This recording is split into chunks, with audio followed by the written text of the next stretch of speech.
What's up, college football fans? It is the Mac and Murray College Football Show, and it's Thursday, and it's our special guest for the biggest game of the weekend. Notre Dame, Texas A&M.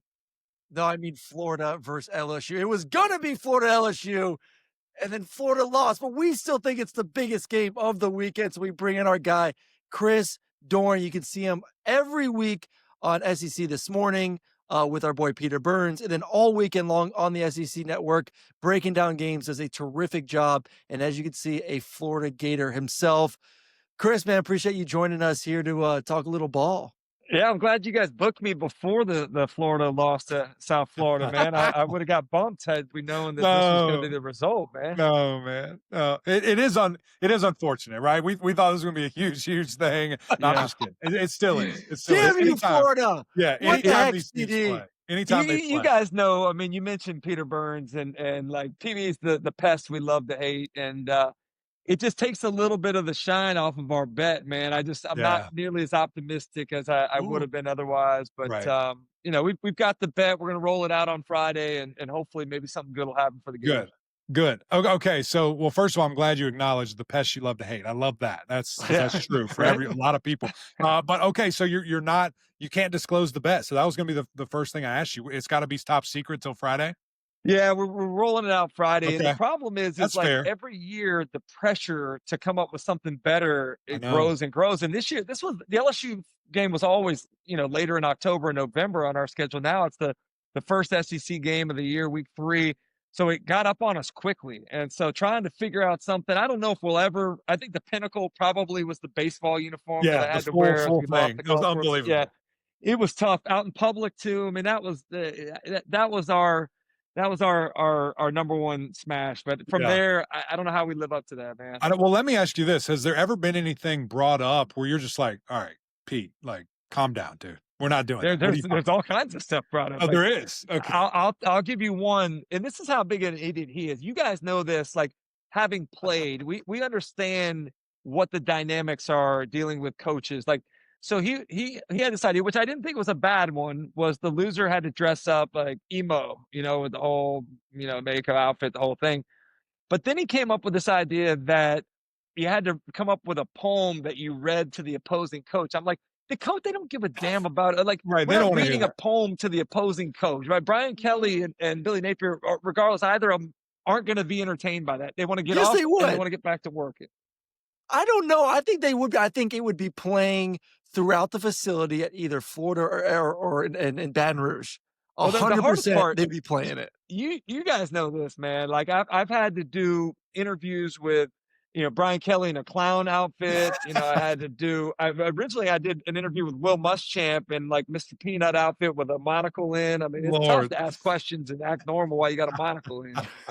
You know what? You handle it well. You're very professional, and that's just, it is what it is. They just kind of know what time it is when these two play. Listen, we're going to bounce around a little bit of the SEC because it's a good weekend. It's a massive weekend. But let's stay on this game for a little bit here. And I'm going to give my co-host some kudos here. He is all about some Florida Gators. I saw LSU up close in person. I know what I think that defense is going to be, which is dramatically improved. I just haven't seen nearly enough from Florida to think they have a shot here. If they do, and if they win or somehow find a way to win this game, what will it take and what will we need to see from the Gators? Yeah, I think a lot of it has to do with the offensive line. I think it has to have I want to see them pound the football with Jaden Baugh. That was what was so disappointing about the 4-minute situation at the end of the USF game. It's like you got the best built back to run a 4-minute offense, and you're running RPOs, throwing out routes. I mean, Florida used 27 seconds off the clock when you had a chance to ice that game. Just really mismanaged, in my opinion, particularly with the personnel you had. But I think, establishing the run game, being physical with Jaden Baugh, and honestly, you got to find a way. They're going to be bringing pressure from all over. We know that about Blake Baker's defense. You got to be tight in terms of your recognition and your blocking assignments. And Aaron, I'll defer to you on this, man. But DJ right now doesn't look like the guy that we saw last year. He looks like he's regressed. Obviously, he hadn't practiced a lot in the offseason, dealing with injuries. But he doesn't look healthy to me now. He's processing things slowly. The accuracy's not there. Teams have done their due diligence and understand he wants to throw the deep ball, so they're forcing everything underneath. He's got to play a lot better than he did on Saturday. There were plays to be made. He wasn't always at fault, but there were plays that he missed. There were drops down in the red zone, inopportune penalties. They've just got to clean things up if they want to be competitive in this one. No, I agree. Like, I think he looks good, but I think we expect elite. I think that's the Yeah. problem. I think most teams would be happy the way he's playing, but I picked him as my top quarterback heading into the season. I've seen him in person. I've been Yeah. around him. I know the person he is. I know the student of the game that he is.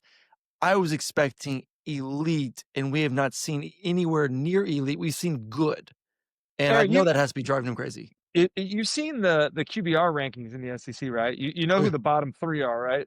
Was it him?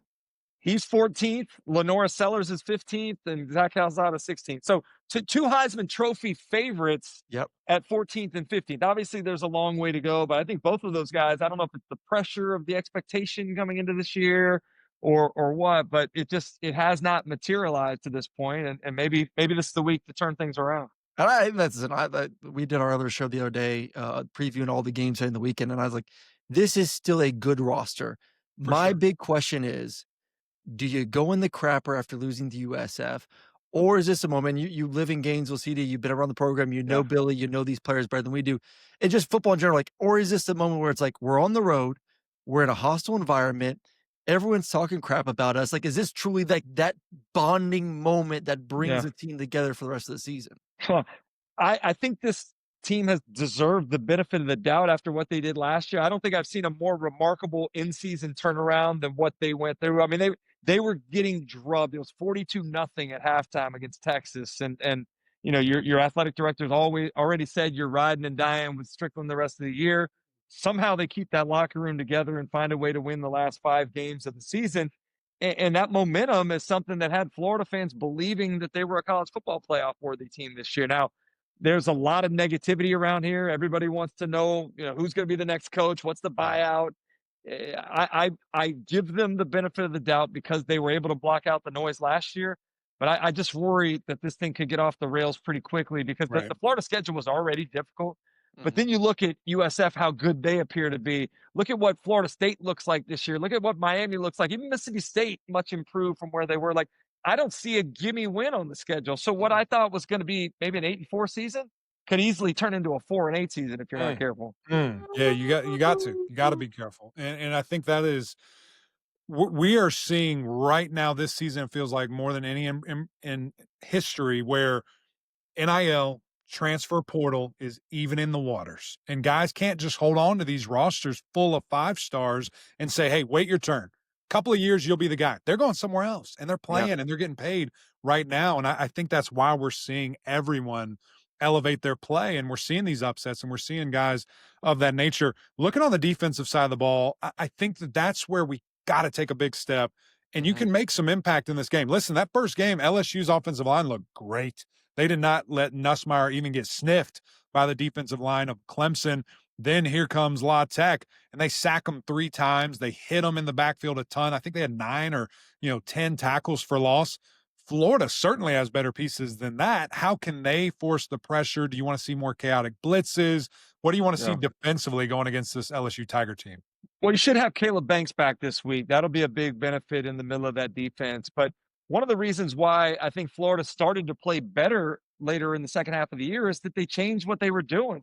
Philosophically, they started playing north and south instead of east and west on the line of scrimmage. And that penetration was disruptive, not only against the run game, but being able to create some pressure on quarterbacks. Go back and look at Nussmeier last year. He was under duress that entire game, was sacked multiple times, forced into some understatement. turnovers. I think it was 7 or 8, buddy. It was a lot. Yeah, it was a lot. And I think, that's what you got to get back to doing, is being this disruptive, aggressive force that, we felt like we talked about, like, this was supposed to be one of the best defensive lines in the entire conference. I don't know that they've impacted a game yet. You thought they were going to eat last week against South Florida, and credit the Bulls. They had a great game plan. Alex Golish is a great offensive mind in addition to a head coach. But I want to see those guys impact Nussmeier the way that they did last year. I want to see them bottle up that run game. You look at what Joe Sloan's done so far this year, seems to be more committed to running the football. They got a number of backs that have the ability to bust big ones. So create that disruption in the backfield and really own that line of scrimmage. I want to ask you this: like we saw, obviously LSU is a very talented on both sides of the football. I still believe that's a really talented Florida roster. We talk about the movement of players in the offseason and whatnot. But how good is this roster for Florida? Like, is it comparable? I think that's what we got to get back to is like, this is still, in my opinion, a very talented team on both sides of the football. Am I wrong by saying that? Like, how good are they when it comes to comparing them against a Georgia, an Yeah. LSU, against an Alabama, against everyone else they face on their schedule? We say it could be an 8-4, 4-8. Are they a top tier talent to even get to that point of sniffing 8 wins? It's very interesting that you asked that because the first spring practice that I went to back in March, I'm like, damn, this offensive and defensive line, they look like Alabama. They look like Georgia. For the first time in a while, it looks like an SEC top caliber type line of scrimmage team that you've been able to build. And you look at the receivers. This is one of the most talented group of receivers that any team in the SEC has. The running backs are 5 deep. Your offensive line, this is supposed to be the year that you have multiple picks, including probably a first or a second round draft pick. Like there are so many things that you should be excited about, but for whatever reason, it's the substitution issues, it's the clock management issues, it's the penalties, 10 for well over 100 yards, and penalties. The yardage thing is one thing, but when you're getting multiple touchdowns called back, when you're Yeah. getting put into third long situations, you guys know it seems like Florida picks the worst possible time to get these Right. penalties. And I'm not even going to bring up the spitting incident. Like Oh, God. I can't even believe that somebody after what Jalen Carter did less than 48 hours would do that. And then, in that crucial situation when you know what's going to happen there, just the lack of poise.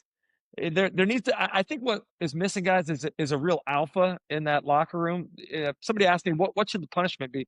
Somebody should pin that bitch's ass up against the wall and let him know you're affecting the rest of us out here by making a Right. dumbass selfish decision like that. Right. Right. Which is frustrating because that is something you control as a man. That's something that you can do. And it's just to hurt your team that way and to do something as foolish and as cowardly. I think when you spit on somebody, that's I know if I did that in my house, I'm getting slapped across the room. Okay. No, By my have father. you ever, as many games as we've played in football and basketball, baseball, have you ever thought to spit on an Never even opposing thought about player? it. No. No, man. It's the dumbest thing. It's the Yeah. dumbest thing. Aaron, are you making them pick this or are we going to go somewhere else? Are you making them pick? Let's do a pick real quick. Give me obviously you're going Gators, but what's the score? You don't know that. Yeah, He might not be. I don't know if I'm going Gators. I gotta be honest with you. I'd love it for my own personal interest. I'd love it for my ability to have Peter Burns dress up for the second straight year. Yes. I don't know if they can pull it off there. Maybe they do. I think back to last year. They put a Herculean effort up in Knoxville. Took that game to overtime. I think if Graham Mertz doesn't get hurt, they probably win that game. So I expect them to But are be you competitive. not in the belief of like, okay, LSU looked good week 1, but Clemson's looked like crap for 2 weeks. So how good is that win? Are we looking at now? the transitive property here Yeah, right now? transitive Week 2? property. Yeah. Let's bring it out. Yeah. I'm just saying. I am of the belief that LSU is going to win the SEC and the national championship this year. So Okay. I'm probably a little bit biased as it relates to that. Obviously, very biased when it comes to Florida, but I just don't see Florida going up there. I picked them in the preseason to lose that game. I even more so feel that way now. I think it's a close game, as the last two in Baton Rouge have been, but I think Florida runs out of gas in the fourth quarter. I expect them to play really well, and you guys know this. Like we all hate teams that play down to the level of competition. Like Right. Florida plays up to the level of competition, so I think they'll compete in that environment. But I think they run out of gas and lose by a touchdown late. Yeah, I I gotta that's good. switch it. That's good. Aaron this year is a Georgia Gator. Okay, so anything he says about the Gators, you got to take. Let's with a be grain of honest now. salt. He's a Florida guy at heart, man. He's a That's Tampa right. It's boy. easy He grew for up him. It's easy. Gators for in his family. He Yeah. should have Oh, been yeah. in orange and blue. It just didn't That's work out, man. That's right. It's just part of it. Well, speaking of Georgia, let's go to that game because man, what a massive opportunity here. I think for the Vols, who obviously have not had that success against Georgia. This Georgia offensive line, as Aaron has drawn up and showed us a ton, not to the standard. Can Tennessee take advantage of that? And is that the only matchup that you're kind of looking at? Wow, can they overwhelm Georgia and make this thing really interesting? Yeah, I did a deep dive since Heupel took over in 21. Tennessee's 12-0 against FCS and Group of 5 teams. They're outscoring those teams by, I think, a 48-point margin. They're scoring 52 points or whatever. They're the ultimate bully. But then when they play against Florida, Georgia, or Alabama in those 12 games, they're 4-8, and they've been outscored by an average of 11.5 points. That points per game goes down to like 22.3 points per game. It's a very different outcome because I think when they play teams that they're equal in talent to, or maybe not as talented, they get manhandled physically. I watched it personally myself in Columbus with Ohio State taking it to them physically. Until they prove to me that they can match up with the more physical teams in the country, I have a hard time picking them. I think Georgia had the game plan. They developed it a couple years ago. You bring pressure right up the middle. You disrupt some of the short drops and that deep choice offense that that Heupel runs. You're physical with the receivers on the outside, playing press coverage, disrupting the timing there. I expect Georgia to do the same thing. And until I see, Tennessee being able to match physicality with Georgia or Florida, Alabama, I'm picking against the Vols. Are you worried at all Georgia's offense? I'm worried about the offense. The Georgia typically takes it easy on FCS opponents, but that was a little too much. The goal line stand to me down there was pretty embarrassing. I think pretty embarrassing probably for Georgia, for Kirby Smart. I want to see what Gunner can do. A lot of Gunner's yardage in the passing game has been put up for throws at or around the line of scrimmage. I love Zachariah Branch. Zachariah Branch was one of my favorite acquisitions to the league in the offseason, and you're seeing him.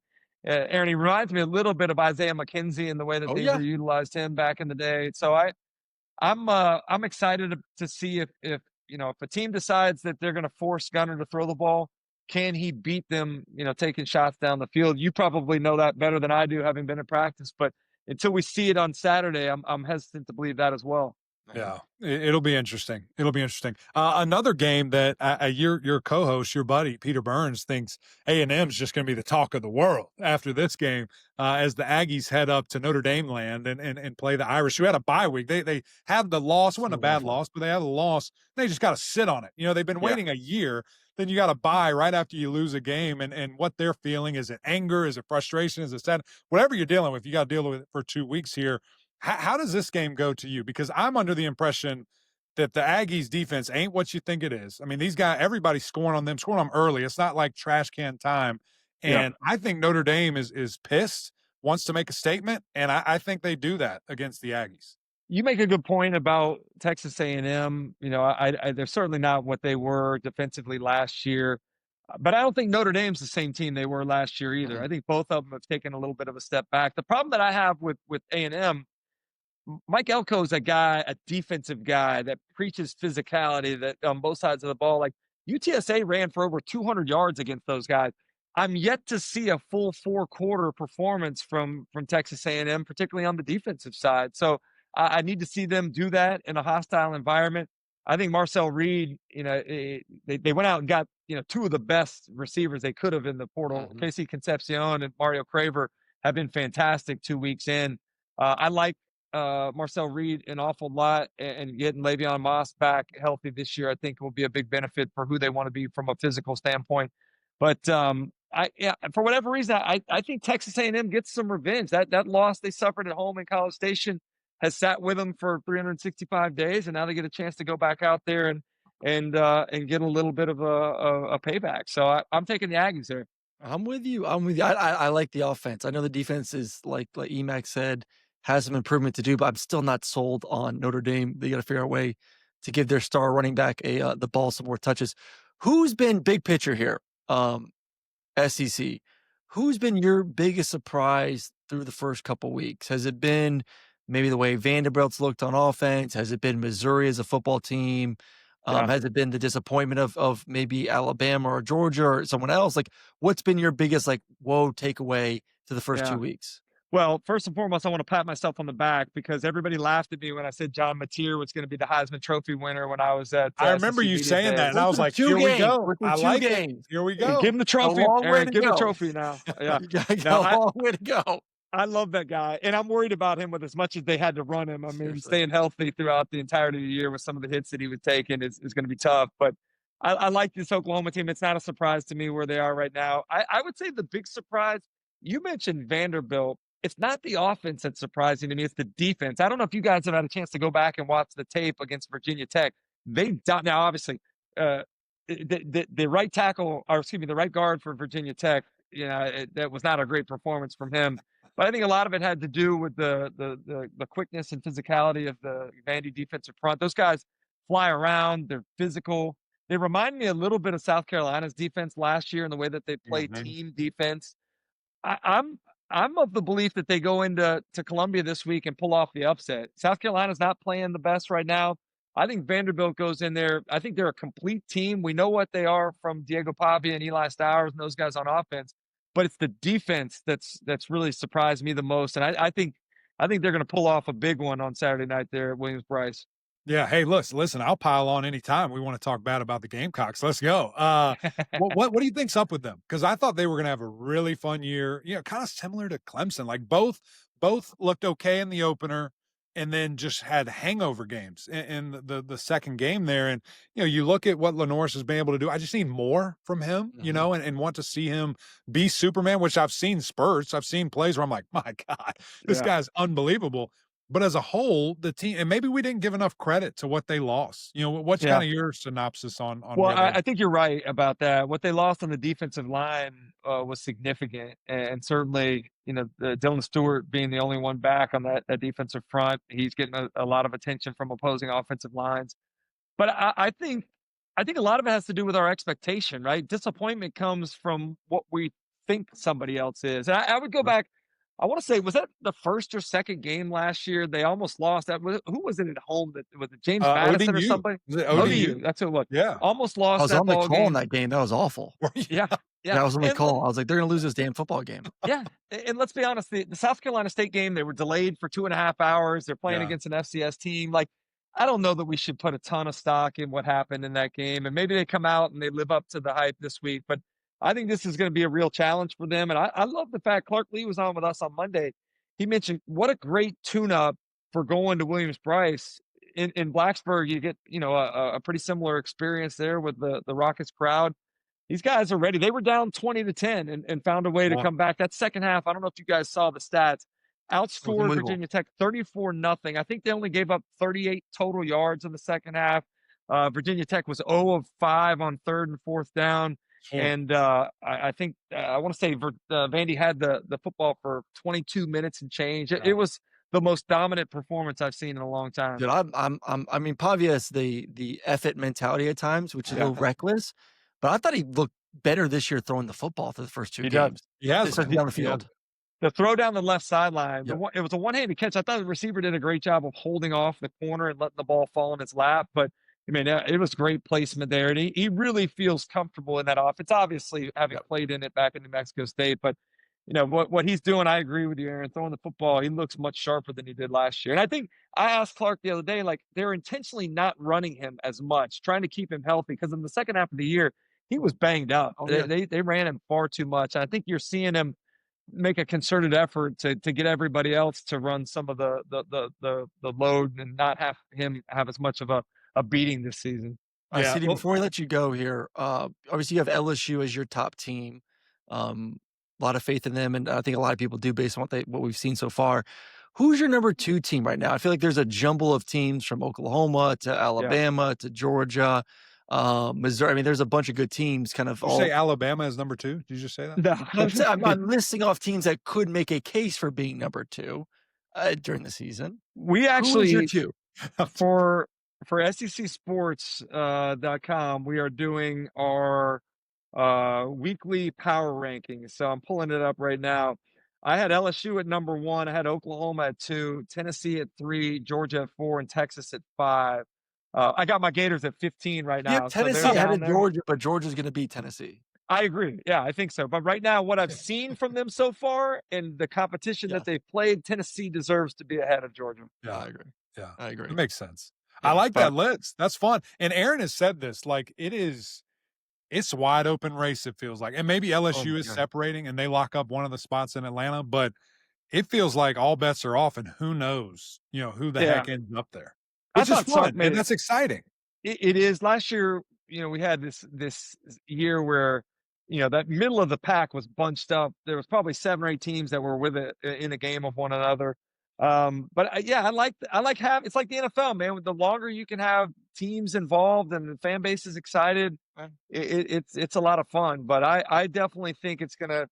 Sark was right. The days of having an undefeated national champion are over with. The competition, as you talked about, EMAC, the talent being spread out the way that it is across the country, you're not going to be able to run. It's better for the through. game, though. It's better. Yeah, It's better for the fan. I think it's better for the player.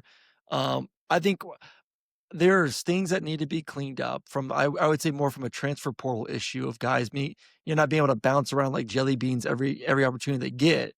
But I think as a whole, right now, this is as exciting of a football season that we're ever going to get. I thought last season was exciting. I think this year is going to be even better, to be honest. Yeah, it was interesting, wasn't it? Because I remember back at Media Days in Dallas 2 summers ago, all we were talking about was the congressional ruling that was going to be coming out, fans disinterested in players moving around so much, the money that we're, and then we kicked the ball up, and it was the greatest season that we've ever had before. The playoffs, bringing interest into so many different teams with important games in late October into November. And I think it's going to continue that way. We expand the playoff, which we're expecting to do here before too long. I think it's just fun for the game. And I, for one, hate that I didn't get a chance to obviously be a part of the NIL opportunity, but the playoff, how great would that have been? I don't know if I could trust a young CD with some money in his pocket. Yeah, that would have been bad. Yeah, it would have been bad. I just getting my $25 per diem was, I thought I was rich on Saturday night, but having a couple $100,000 in the pocket, I might not have been. Bowl game per diem in Tampa. Unreal. Half the team spent their money at Mons on night 1. Oh, there's no question. Yeah. And they went back to our head guys like, hey, when do we get our next check? Like, no. That was all you got. That was it, buddy. You spent it all on old girl at the club that first night. So were you more of a Mons guy or a Space 2001 Space Odyssey guy? No, I the first girl I ever fell in love with worked at Mons. Wow. And I remember my mom told me, like, if you're gonna make this serious, you have to make sure she quits her job. I'm like, okay. Thanks, Mom. Appreciate that. Make an honest moment out of her, Aaron. Come on. Yeah. Oh, I love Mons. I loved. Yeah. Past tense. Past tense. Yeah, no. Hey, Chris, this was fun, man. Thanks for joining us. We got to do it again soon, man. Yeah, anytime, man. Y'all are great. Thanks for having me. Appreciate CD. Okay.